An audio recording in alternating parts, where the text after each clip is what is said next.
Hi hello నమస్తే గోమతి పాడ్కాస్ట్కి స్వాగతం. కొంతమంది ఏం చేస్తారంటే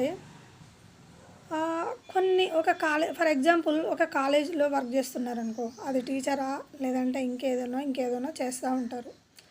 అయితే ఆ కొన్ని ఏళ్ళ పాటు దాన్నే పట్టుకొని ఉంటారు. డిఫరెంట్గా ఆలోచించి డిఫరెంట్గా చేద్దామని మాత్రం అస్సలు అనుకోరనమాట.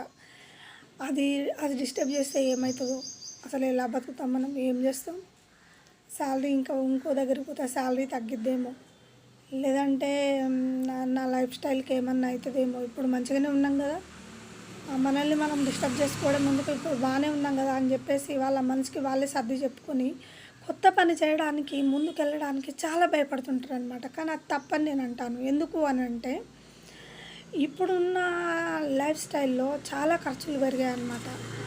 మనము కొంత ఒక ఒక దగ్గర వర్క్ చేసిన తర్వాత అది గవర్నమెంట్ జాబ్ కాకపోయి ఉంటే, ప్రైవేట్ అయ్యేది ఉంటే కొంచెం డిఫరెంట్గా ఆలోచించి డిఫరెంట్ థింకింగ్ చేసి అక్కడ నుంచి వేరే దానిలోకి షిఫ్ట్ అవ్వడమా, లేకుంటే దానిలోనే ఇంకా ఉన్నతంగా ఎదగడమా, అట్లాంటివన్నీ మనం డిఫరెంట్గా చేసినప్పుడే మనకు డిఫరెన్స్ జరుగుతుంది.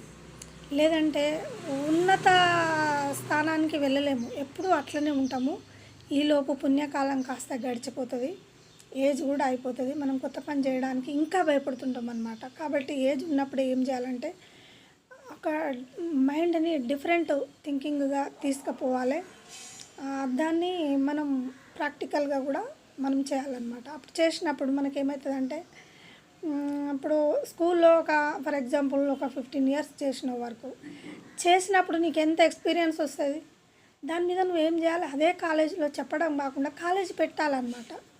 కాలేజీ పెడితే ఏమవుతుందంటే నువ్వు ఒక ఎండి అవుతావు కాలేజీకి, నీ దగ్గరికి అందరు వస్తారు, నీకు కదా ఎవరైతే శాలరీ ఇచ్చారో నువ్వు వాళ్ళకి అట్లా శాలరీ ఇచ్చే స్థితికి ఎదగాలన్నమాట. మన ఎక్స్పీరియన్స్ని వాడుకోవాలి తప్ప మన ఎక్స్పీరియన్స్ని అలాగే ఉంచి